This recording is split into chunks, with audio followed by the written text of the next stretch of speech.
give you the treasures and riches stored in secret places. Welcome back mga katiyat. Sa ating episode ngayon ay tungkol sa treasure in the waterfalls.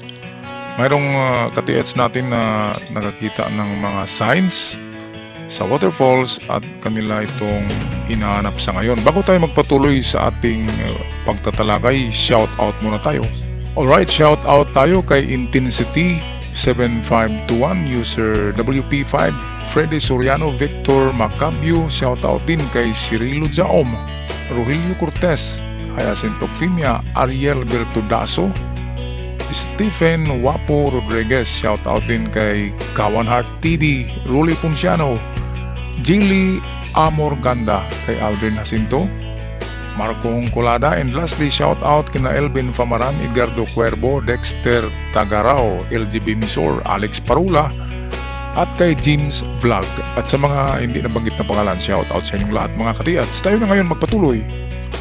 Okay, at kung bago pa lamang kayo sa channel, huwag kalimutan i-subscribe ito para palagi kayong updated sa mga bagong uploads. At ito yung video ni Katiyats. Atin muna pakinggan ang kanyang sinasabi tungkol sa video ito bago natin i-analyze. Dayon, sumpay ning bato kani nasa bangag sa tunga. Sa ubos sa yung bangag, huni nga sign ang nasa ubos sa ditong bato.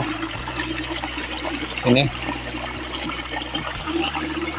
ituyok na ko padung sa poles, gamay nga busay. Ug sa gamay nga busay, mauni siya. Diri ang gamay nga busay, amo lang gibalhin ang tubig sa pikas. Kaya among giabante diri. Diri na mo giabante. Ilalom ani akong bato. Kung may bangag sa ibabaw. Pagabot diri sa tubangan sa mong giabante, nanapoy bangag. Ara. Dayon giabante po namo diani. Namin nakuha nga bao, nga bato. Isa. Sa kabuok. Pero gakulob. Padulong mi dire ning lipot mi dire ning pikas bato, kuha po mig bao. Takilid, YTL, ulo ra. Patong pimirong bao nakuha na mo kay naay ikog. O kani nga bato adol sa poles kani nasa sign diri sa kilid lapit sa bakanan sa tubig. Mauni siya nga sign kani siya nya kung liputo nimo diri sa pikas nasa murag baan kani nga sign atong diri mo ning batuha nga na duol sa poles siyang dapit sa bakanan sa tubig. Pero diri ang poles kani wala na diri agi ang tubig kay gibalhin na mo dito sa pikas. Diri mo to nag-agas dati, among gitambakan sa imabaw kay gibalhin dito sa agianan sa tubig dati. So dire ambak ang tubig ani kaning area.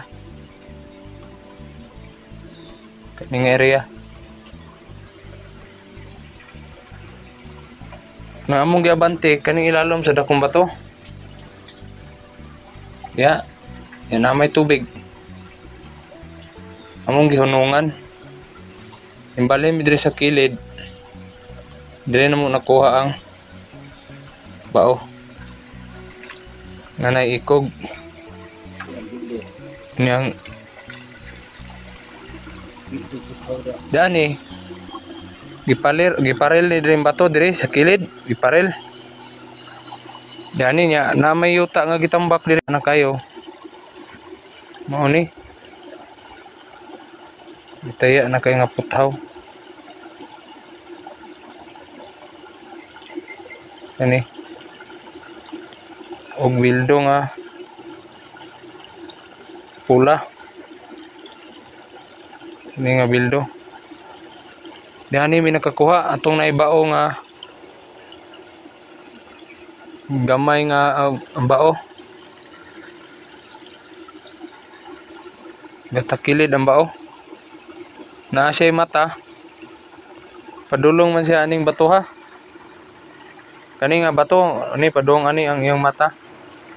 Ang iyang mata murag padulong na iyang mata sa kuan. Gihagbungan sa tubig. Sa busay.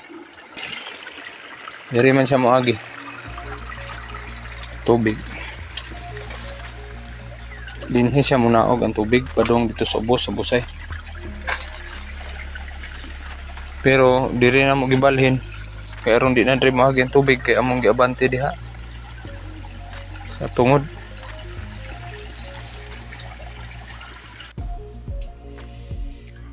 Okay mga katiyats, ito ang reaksyon ko tungkol sa inyong video dito sa lugar na nakuhaan nyo nitong metal na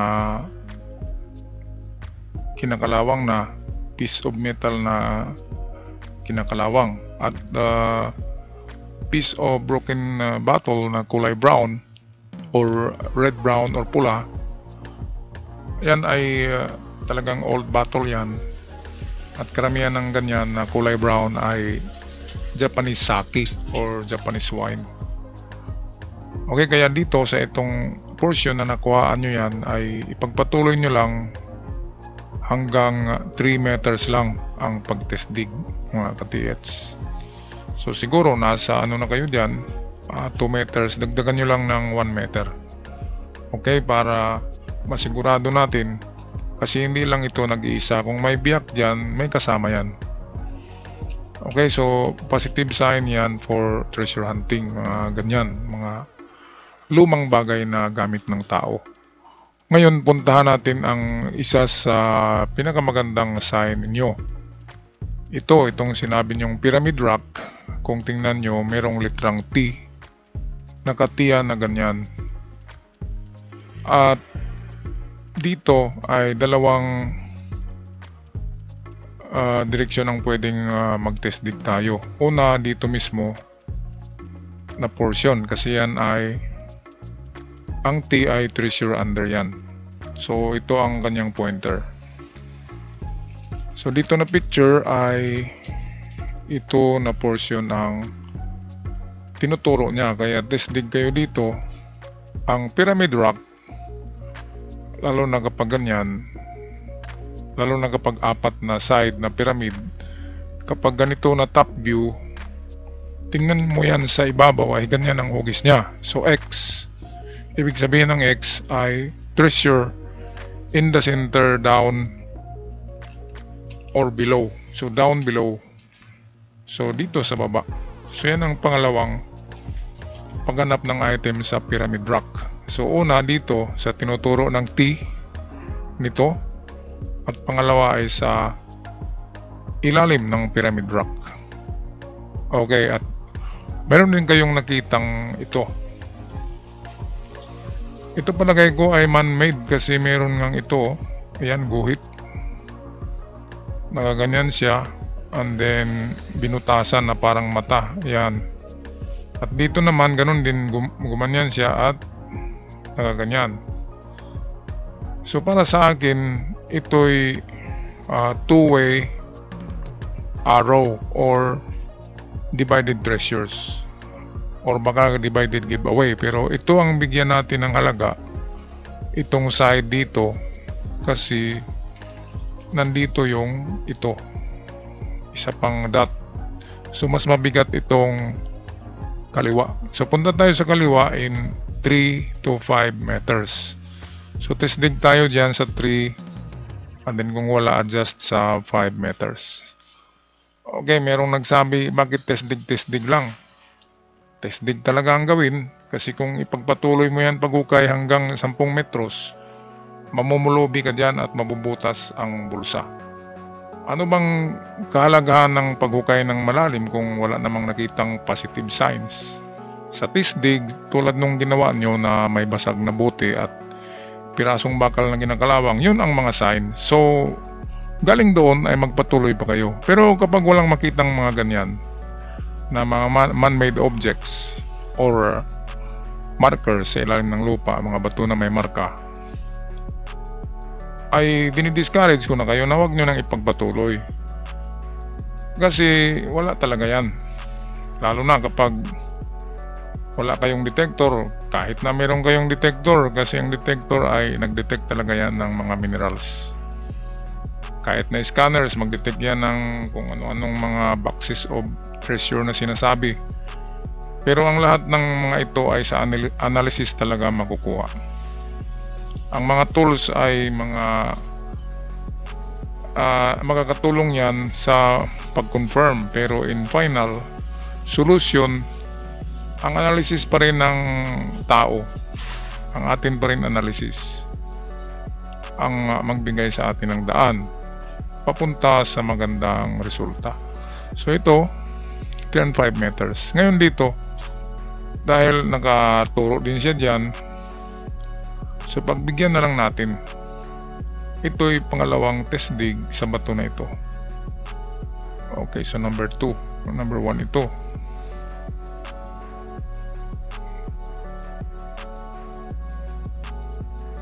Hindi naman natin masabi na sa 3 meters ay kuha ka agad yan. Kaya nagbibigay ako ng palaging pangalawa at pangatlong test dig. So yan ang mga probable distances yan. Kapag ganito na sign, hindi na tayo pupunta sa malayo. 3 and 5 lang. Maliliit na signs, meaning maliliit na deposito. So pwedeng giveaway. Itong dito, kung kasama ito na design, para siyang pagong. Ayan, diyan yan nakatingin, nakaturo.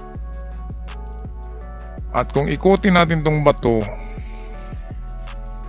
pag ganyan siya, para siyang bibig na nakaslant at meron siyang mata, kung nakita nyo katiyat. So ito nakaislant, sundan nyo lang ang slanting ng linya at saan yan tatama na lupa.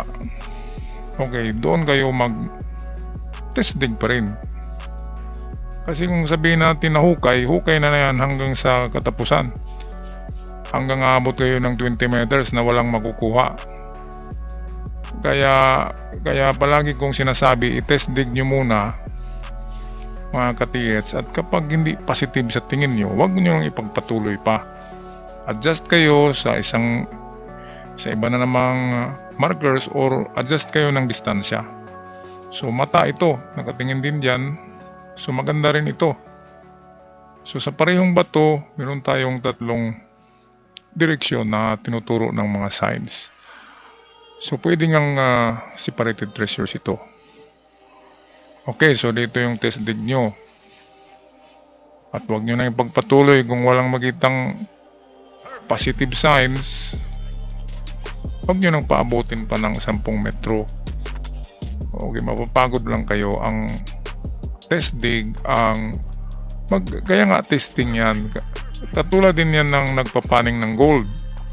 Kailangan i-testing ang lupa kung merong mga dust or powders of gold, at kung wala, wag nang mag-abala, hanap ng ibang site. So ito yung kinakalawang na metal, atin lang muna balikan ito. At ito yung broken glass na brown bottle, Japanese sake wine. Kaya ito na area, sa palibot niyan, concentrate kayo dyan, lakihan nyo mga katiyets ang inyong hukay, gawin yung 3 meters na bilog, malaki yan. Kasi may mga kasama talaga itong napupulot nyo, itong nakukuha nyo, meron niyang kasama. Kaya nga biniyak-biyak yan ng hapon para bigyan tayo ng puzzle. Binasag nila ang mga buti para ikalat yan sa lugar. At kapag nakakalat yan, ibig sabihin hindi 1 metro ang pagkalat lang yan, kundi nasa abot yan ng 5 meters na ikinalat nila. Okay, at halimbawa mayroon silang bato sa gitna na marker, ikakalat nila yung mga basag-basag. Pinakamalayo na aabutan yan ay 5 meters in diameter or in circumference. Kaya dito lang kayo mag-concentrate sa palibot ng bato na yan. Baka ang bato na yan ang central marker. Okay, at hukayin nyo, test dig pa rin ng 2 meters deep ang lupa. At sigurado ako merong mga kasama yung napulot nyo o nakuha nyo ng mga basag na bagay. Okay, at meron lang akong idagdag tungkol sa treasure in the waterfalls. So halimbawa, ito yung waterfalls, ito yung binagsakan ng tubig, at ang sabi nyo ay nilihis nyo ang tubig, dinitur nyo sa ibang daanan. So ibig sabihin, tuyo na itong dito, wala itong tubig, lumipat na dito sa kabila. So magandang estratehiya yan, mga katiyats. So ang treasure sa kapag waterfalls ay tatlo lang ang paghanapan yan. Una ay tingnan ang ibabaw nito. Kapag mayroong kakaibang hugis na bato na mabilog, square or triangle, ay pwedeng nandun sa bato, sa loob, diyan sa ibabaw. Sinadya yan ng mga Hapon para madali nilang makita yon, at saka yon ay giveaway. Okay, pangalawang paghanap nito ay dito sa mga gilid ng falls. Maghanap din dyan ng bato na may marka, at karamihan ng treasure ay nasa loob ng bato. Ngayon, ang big deposit niyan ay dito sa binabagsakan. Okay, papakita ko sa inyo kung saan nilalagay ang big deposit. Itong dalawa, balikan muna natin. Ito yung mga giveaway, mga treasure inside the rock ito. Okay, so yan ang waterfalls. At hindi lalayo sa binabagsakan ng tubig ang mga item, kasi ang falls mismo ang marker for treasures. So ito sa pangalawang picture ay wala ng tubig. Okay, tuyo na. Kanina dito bumabagsak yung tubig. At dito yung nakaganyan. Ngayon, noong i-construct ito ng Hapon, ang kanilang treasure tunnel ay dinitur din nila ang tubig. Doon din pinaagos nilang tubig sa kabila, kaya natutuyo ito.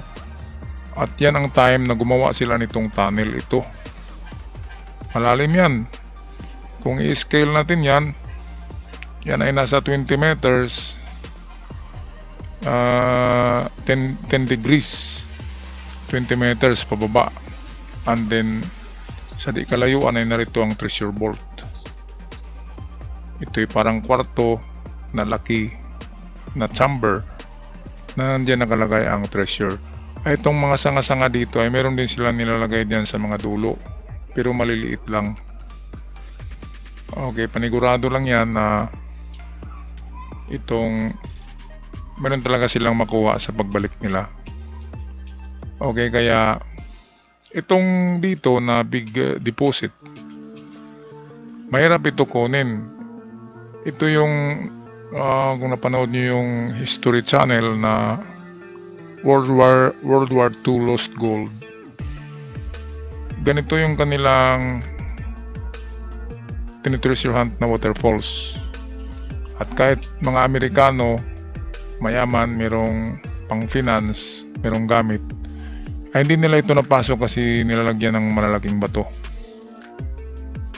At hindi lang yan, may tubig pa ang waterfalls. Hindi na nila tinitor ang tubig kasi siyempre kukuha sila ng permit niyan sa DNR kasi sila ay mga foreigners. Dapat hindi nila gagalawin ang lupa natin. Bawal sa mga foreigner ang mag-ano ng mga natural environment, sisirain. Okay, sa Pinoy nga bawal, lalo na sa kanila.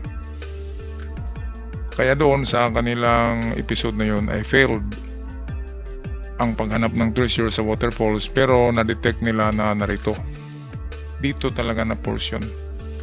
Kasi dito rin sa di kalayuan ay mayroong mga marka yan. Halimbawa araw na nagtuturo dyan papunta. Kaya ito ang pangatlong deposito, which is big deposit. Ito yung pangalawa at isa yung nasa itaas. So ganyan lang mga katiits, ikutin nyo lang ang pabilog yan na circumference. Nasa 7 meter circumference sa falls. Hanap ng mga bato na may marka. At kung malaki yan, pwede nyong biyakin.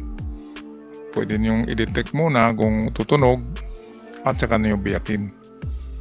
Okay, so ako'y magpaalam na. Sana ay meron kayong nakuhang konting ideya dito sa ating episode na ito. God bless you all and may the fortune be with you guys. Paalam!